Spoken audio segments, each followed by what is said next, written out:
Riders जरा के सभी सब्सक्राइबर्स, इस वीडियो के सारे व्यूवर्स और इंडिया के सारे राइडर्स को रोहन का सैल्यूट।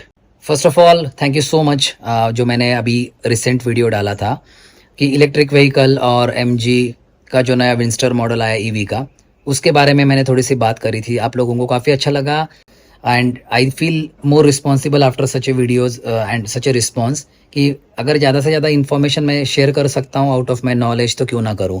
तो इसी बेसिस पे हम लोगों ने ना एक्चुअली टाटा कर्व जो अभी ईवी में भी लॉन्च हुई है एंड पेट्रोल एंड डीजल में भी लॉन्च हुई है, मतलब it is not a born electric. अब वो ये क्या है बॉर्न इलेक्ट्रिक, इसके लिए आपको पुराना वीडियो देखना पड़ेगा, इससे पहले वाला, जिसमें मैंने एक्सप्लेन किया कि बॉर्न ईवी क्या होता है और दूसरी कैटेगरी कौन सी होती है। तो कर्व जो ईवी है टाटा की लॉन्च हुई, उसमें एक्चुअली काफ़ी अच्छा उसका भी मुझे फीडबैक मिला बहुत लोगों से, बहुत सारे क्वेश्चंस थे। तो मैंने सोचा क्यों नहीं एक छोटी सी ड्राइव करके आए उस गाड़ी की और एक पता करें कि उसमें क्या फील है और उस किस तरह की वो गाड़ी है ओवरऑल, और उसका मेरे as an customer point of view, मतलब आप अगर 23.5-24 लाख की टॉप एंड मॉडल लेते हो 55 किलोवाट आवर बैटरी के साथ, तो एक कस्टमर उसमें क्या देखेगा उस प्राइस टैग के गाड़ी में अगर वो सेम पेट्रोल या डीजल की गाड़ी लेता है उसके कंपैरिजन में। तो वो एक छोटा सा आज हम लोग वीडियो बनाएंगे, कोशिश करेंगे कि उसको एटलीस्ट एक 10-15 किलोमीटर चलाए गाड़ी, एक फील ले गाड़ी का। ये मैं कोई रेंज टेस्ट या बाकी की चीज़ें नहीं करने वाला हूँ, एक नॉर्मल वीडियो बनाऊंगा जिसमें मैं ये कस्टमर पॉइंट ऑफ व्यू से एज अ नॉर्मल कस्टमर हम लोग ये सारे पॉइंट्स को कवर करने की कोशिश करेंगे। तो टाटा कर्व ईवी की अगर बात की जाए तो उसमें दो बैटरी के पैक आते हैं, एक तो 45 किलोवाट आवर का और दूसरा आता है 55 किलोवाट आवर का। दोनों का जो टॉर्क है वो सेम है 250 न्यूटन मीटर। तो 55 किलोवाट आवर का जो है वो है 165 bhp एंड 45 किलोवाट आवर का है 148 bhp का पावर। और अगर रेंज की बात करें, जो क्लेम्ड रेंज है 502 किलोमीटर्स की रेंज क्लेम करता है 45 किलोवाट आवर वाला बैटरी का मॉडल, और 585 किलोमीटर्स की रेंज का क्लेम कर रहा है 55 किलोवाट आवर वाला मॉडल। अब इसमें एक अच्छी बात मुझे ये भी लगे कि ग्राउंड क्लियरेंस भी काफ़ी अच्छा है 190 मिलीमीटर का। अब ग्राउंड क्लियरेंस की बात मैं इसलिए कर रहा हूँ क्योंकि आपको पता है कि ईवी गाड़ी में ना फ्लोर में बैटरी रहती है, जो फ्लोर जिस पे अपन बैठते हैं पैर रखते हैं उसके नीचे बैटरी पैक होता है पूरे फ्लोर पे, सामने से लेके पीछे तक। तो उसका ग्राउंड क्लियरेंस अच्छा होना मेरे लिए ऐसा लगता है कि ज़रूरी है मेरे पॉइंट ऑफ व्यू से। तो वो भी इसमें अच्छा खासा है 190 मिलीमीटर। और सबसे अच्छी बात है कि इसमें ये कूपे शेप की कार है, तो ये एक अलग डिज़ाइन है और कुछ लोगों को अच्छा लग सकता है, कुछ लोगों की डिज़ाइन अच्छा नहीं लग सकता है। बट इसमें इसके साथ साथ ना बूट स्पेस काफ़ी मिल जाता है। तो बूट स्पेस भी इसमें अगर आप देखोगे तो अराउंड 500 लीटर्स का इसका बूट स्पेस है, जो आप अगर पेट्रोल लो, डीजल लो या फिर ईवी लो, तीनों के लिए सेम ही है। तो लेट्स गो, बाकी की चीज़ें वहाँ जाके सीधा हम लोग डिस्कस करेंगे।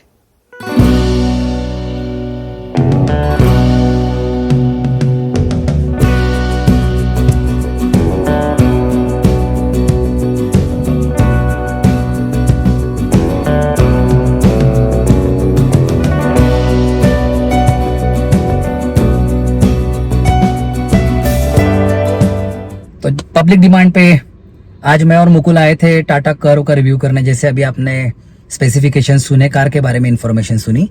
जो टेस्ट राइड की व्हीकल है ये 55 किलोवाट आवर बैटरी के साथ है एंड टॉप एंड मॉडल है, जिसमें अडास का लेवल 2 के फीचर्स आते हैं। और ये गाड़ी का टेस्ट राइड लेने का इंटेंशन यही था कि अभी जो ईवी का जिस तरह से रिवॉल्यूशन हो रहा है और जिस तरह से आपने पुराने वीडियो पे मुझे फीडबैक दिया है, मैंने सोचा कि ईवी का अवेयरनेस अगर आप लोगों को इतना पसंद आ गया तो ईवी के कार का ड्राइव का फीडबैक कैसा है, क्यों ना एक नॉन टेक्निकल लैंग्वेज में, एक सिंपल लैंग्वेज में हम लोग डिस्कस करें। और टाटा कर्व अगर नहीं चलाई तो फिर क्या मजा है। तो आज थोड़ा सा टाटा कर्व के बारे में बात करेंगे, ईवी जो 55 किलोवाट आवर के बैटरी के साथ आता है। फिलहाल मैं उस मॉडल में हूँ और बात करते हैं उसके बारे में।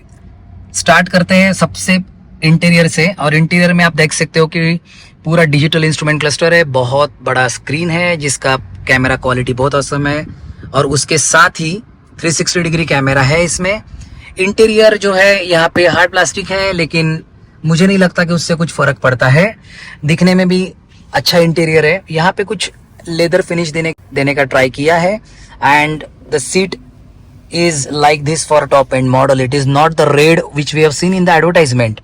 तो इसके बाद आते हैं ये जो पैनल है पूरा, ये टच वाला पैनल है जिसमें सारे एसी के controls, dicky, 360 degree camera, unlock, hill descent and all the features I have given. उसके बाद जो इसका गियर शिफ्ट नॉब है, मुझे ना सच बताऊं तो ऑडी का जो आता है नया वाला उस तरह का लगा, and it's very beautiful and premium. उसके आगे यहाँ पे एक बटन है, वो प्रेस करके आप आपका जो मोड है वो चेंज कर सकते हो। पार्किंग जो है वो ऑटो होल्ड भी दिया हुआ है एंड इलेक्ट्रॉनिक पार्किंग ब्रेक इसमें है। As usual typical Tata style मस्त नर्लिंग वाला नॉब दिया गया है मोड सिलेक्ट करने के लिए। तो इसमें city, eco and sports mode है। एसी जो है गाड़ी का फिलहाल ऑन है, और आपको पता है कि इलेक्ट्रिक कार इतनी साइलेंट होती है कि आपको पता ही नहीं चलता कि ऑन है कि नहीं। पहले जब मैंने भी स्टार्ट करी गाड़ी आगे बढ़ाने के लिए तो आई वॉज थिंकिंग कि यार इसका इंजन कब स्टार्ट होगा। So we are not habitual. यहाँ पे जो आपको प्लस और माइनस का जो दिख रहा है, ये आपको जो रीजेन का मोड है उसको कम ज्यादा करने की डायरेक्ट एक्सेस दिया गया है। Typical Tata new steering wheel with very beautiful finish, multiple colours, and the steering feedback is very good, I loved it. एक नॉर्मल कस्टमर को एक 15 से 20 लाख की गाड़ी में जो चीजें चाहिए होती है, जो चीजें एक्सपेक्टेड होती है, वो सारी चीजें इसमें है। यहाँ पे एक छोटा सा पॉकेट दिया है, 12 वोल्ट का सॉकेट दिया है, एंड द टाटा मोटर्स की चाबी है, इसमें थोड़ा सा चेंजेस कर दिया गया है फाइनली। तो ये टाटा मोटर्स की है जिसमें unlock, lock, headlight and dicky open करने का डायरेक्ट एक्सेस दिया गया है, और पीछे ईवी का बैजिंग है। It's very beautiful and looking premium की, मतलब की देखने के बाद तो ऐसा लग रहा है कि यस कार इज प्रीमियम। उसके बाद एक USB एंड C टाइप दिया गया है। यहाँ पे वायरलेस चार्जिंग का पैड दिया है जिसके नीचे वेंटिलेशन कूलिंग के लिए दिया गया है। Headrest and the rear seating is something like this. तो मिडल वाले बंदे के लिए हेडरेस्ट नहीं है, and this is how it is. देखो मैं सीधी बात करूंगा, नो बकवास। अगर मैं एक एज अ कस्टमर इसको देख रहा हूं, और मैं एक ऐसा कस्टमर हूं जो गाड़ी EMI पे लेने वाला हूं ऑब्वियसली, और एक 22-23 लाख रुपए की जो ऑन रोड कार आती, तो उस हिसाब से मैं इस गाड़ी को अभी चलाऊंगा और उस हिसाब से मैं आपको मेरा फीडबैक दूंगा।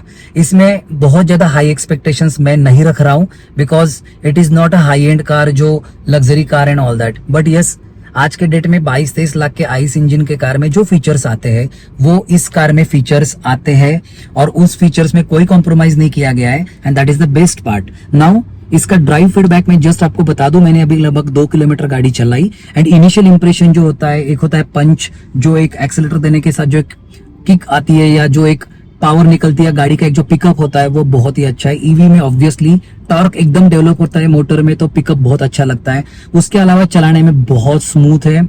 बस एक चीज इसमें है जो आप लोगों ने कई वीडियो में भी देखा होगा, और मैं भी आपको क्लियर कर देता हूं कि इसकी जो रेंज है टॉप एंड मॉडल की, but the showroom guys are saying that 400 to 450 के रेंज में आपको किसी भी कंडीशन में एक फुल चार्ज में गाड़ी कवर करेगी डिस्टेंस। तो 400 to 450 is a true range. बहुत सारे वीडियोस भी मैंने देखे, बहुत सारे लोगों से बात करी, और एक मेरे क्लोज फ्रेंड ने जो अभी तक इसका अच्छा खासा डिस्टेंस कवर करा है, he also got around 450 kilometre के आसपास की range. So that is the true range if you drive recently. देखो अगेन ड्राइविंग पैटर्न, गाड़ी में लोड, ड्राइविंग कंडीशन एंड बाकी के पैरामीटर्स के हिसाब से रेंज चेंज होती है, but the basic thing is that the range is 400 to 450 kilometres. But आपको उसके लिए 23.5 लाख रुपए के आसपास ऑन रोड प्राइस पे करनी पड़ेगी। तो अभी चलते फटाफट गाड़ी चलाते, और गाड़ी चलाते वक्त आपसे मैं बात करता हूँ। गाड़ी में मुकुल को बिठाया। मुकुल की हाइट है एग्जैक्ट 6 फीट, और उसका थाई सपोर्ट आप देख सकते हो। फ्रॉन्क्स के वीडियो में भी आपने देखा था, मुकुल को पीछे बिठा के हमने ट्रायल करी थी। मुकुल का सर ऊपर बिल्कुल टच नहीं हो रहा है, and he is having enough space. अब इसमें बहुत बड़ा सनरूफ आता है, उसके बाद भी 6 फीट का आदमी बहुत आराम से और कंफर्टेबली बैठ पा रहा है। उसके बाद अगर आप देखोगे तो यहाँ पे लेग रूम भी बहुत अच्छी है, and he is sitting comfortably. Mukul कैसा लग रहा है स्पेस एंड कंफर्ट पीछे? अच्छा स्पेस है काफी, मेरी हाइट के हिसाब से मुझे कोई दिक्कत नहीं हो रही है इसमें। That is good part. इसके आगे का पार्ट मैं वॉइस ओवर से रिकॉर्ड कर रहा हूँ क्योंकि माइक में थोड़ी सी ख़राबी आ गई थी, बट जितनी हो सके उतनी सारी इन्फॉर्मेशन मैं इस आगे के कमेंट्री में आपको बताऊंगा। सबसे पहले Android auto and car play wireless इसमें कनेक्ट होता है, और कनेक्टिविटी काफ़ी अच्छी है। मैंने ट्राई किया दोनों के साथ and response was very good. इसी के साथ इसमें डिजिटल चैसिस प्लेटफॉर्म में 31.24 centimetre cinematic touch screen bye Harman का आता है और JBL का सिनेमैटिक साउंड सिस्टम आता है। अब बात करते हैं इसके चार्जिंग के ऑप्शंस क्या क्या आते हैं। तो इनमें 3 चार्जिंग के ऑप्शंस आते हैं। होम चार्जिंग वाया 15 एम्पियर का जो होम सॉकेट आता है, होम चार्जिंग वाया 7.2 किलोवाट का AC वॉल बॉक्स चार्जर आता है एंड DC फास्ट चार्जिंग का एट पब्लिक चार्जिंग स्टेशंस तो ऑप्शन अवेलेबल है ही। अगर 55 किलोवाट आवर की बैटरी की बात करी जाए तो लिथियम आयन की जो बैटरी इसमें आती है अराउंड 7.9 आवर्स 7.2 किलोवाट चार्जर में 10 to 80% ये आराम से चार्ज कर लेता है। अगर आप कहीं बाहर घूमने जाते हो और पब्लिक चार्जर्स आप यूज़ कर रहे हो तो 70 किलोवाट का चार्जर 40 मिनट में 10 to 80% बैटरी चार्ज कर देता है। मतलब अराउंड 1 घंटा से सवा घंटा में आपकी बैटरी फुल चार्ज हो जाएगी। और अगर रेंज के बारे में बात करें तो जैसे मैंने पहले ही बताया कि 585 किलोमीटर्स का जो 55 किलोवाट आवर की बैटरी का जो रेंज इन्होंने क्लेम किया है, अराउंड 400 to 450 किलोमीटर्स तक आपको रेंज इससे मिल जाएगी। अब बात करते हैं थोड़ा सा driving feel and driving pleasure के बारे में। पहले तो आप देख सकते हो कि जैसे ही इंडिकेटर हम लोग देते हैं तो you can see right side का कैमरा ऑन हो जाता है और हमें साइड का हमें एग्जैक्ट डिस्टेंस पता चलता है कि हमारा जो डिवाइडर है उससे हमारे कार के बीच में कितना डिस्टेंस है। तो it is a very useful feature जिससे बहुत आराम से हमें पता चलता है कि हमें कितना डिस्टेंस है और यू टर्न के लिए कितना हमारे पास स्पेस अवेलेबल है, विच इज़ रियली गुड।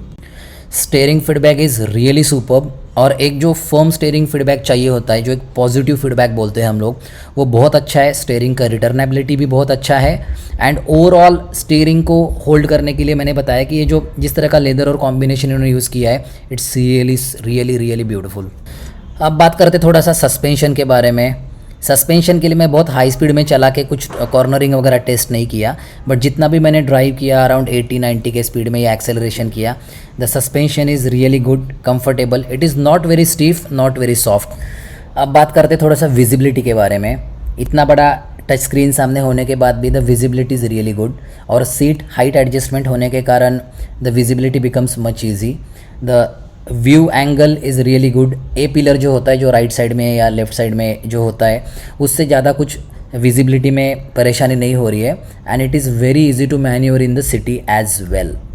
और हाँ, इसके टॉप एंड वाले मॉडल में वेंटिलेटेड सीट्स आते हैं फ्रंट साइड के, तो वो फीचर मुझे बहुत अच्छा लगा क्योंकि उसका सच में अपने इंडियन कंडीशंस में काफ़ी फ़ायदा होता है जब स्पेशली आप समर में या थोड़ी सी गर्मी में गाड़ी चलाते हो।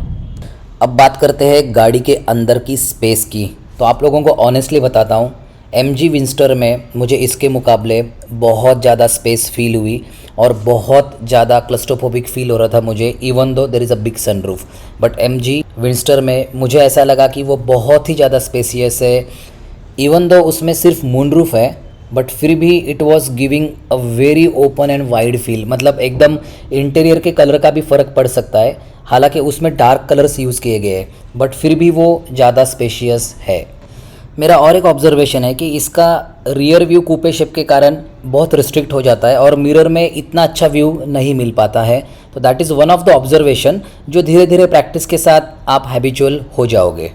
और एक बात, मुझे इसका ब्रेक पेडल थोड़ा सा हार्ड लगा, या ब्रेक का एक रिस्पॉन्स जो होता है ब्रेक पेडल दबाने का, वो थोड़ा सा हार्ड था।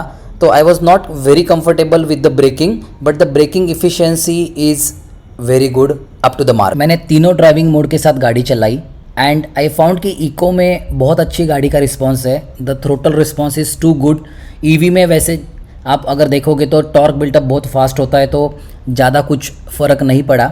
और सिटी में और नॉर्मल ड्राइविंग कंडीशन में I found eco is the best mode to drive and get the maximum range out of the battery. बाकी 45 किलोवाट बैटरी के साथ भी टॉर्क सेम है, टॉर्क बिल्टअप सेम है, तो ड्राइविंग में ज़्यादा फ़र्क नहीं पड़ेगा। फ़र्क पड़ेगा बस रेंज में, तो वो भी एक अच्छा ऑप्शन हो सकता है। तो ओवरऑल मेरा फीडबैक बहुत अच्छा रहा। आप भी जाके ड्राइव कर सकते हो, एक फीडबैक ले सकते हो, और अगर आप आइस इंजन से ईवी में शिफ्ट होना चाहते हो तो this can be a good option for you. अब बात करते हैं लास्ट पॉइंट की, जो है वारंटी। तो टाटा मोटर्स 1.6 लाख किलोमीटर और 8 years on high voltage battery pack and motor का कवर करता है, और ओवरऑल व्हीकल पे 1,25,000 किलोमीटर्स की या 3 साल की वारंटी टाटा मोटर्स ऑफर करता है।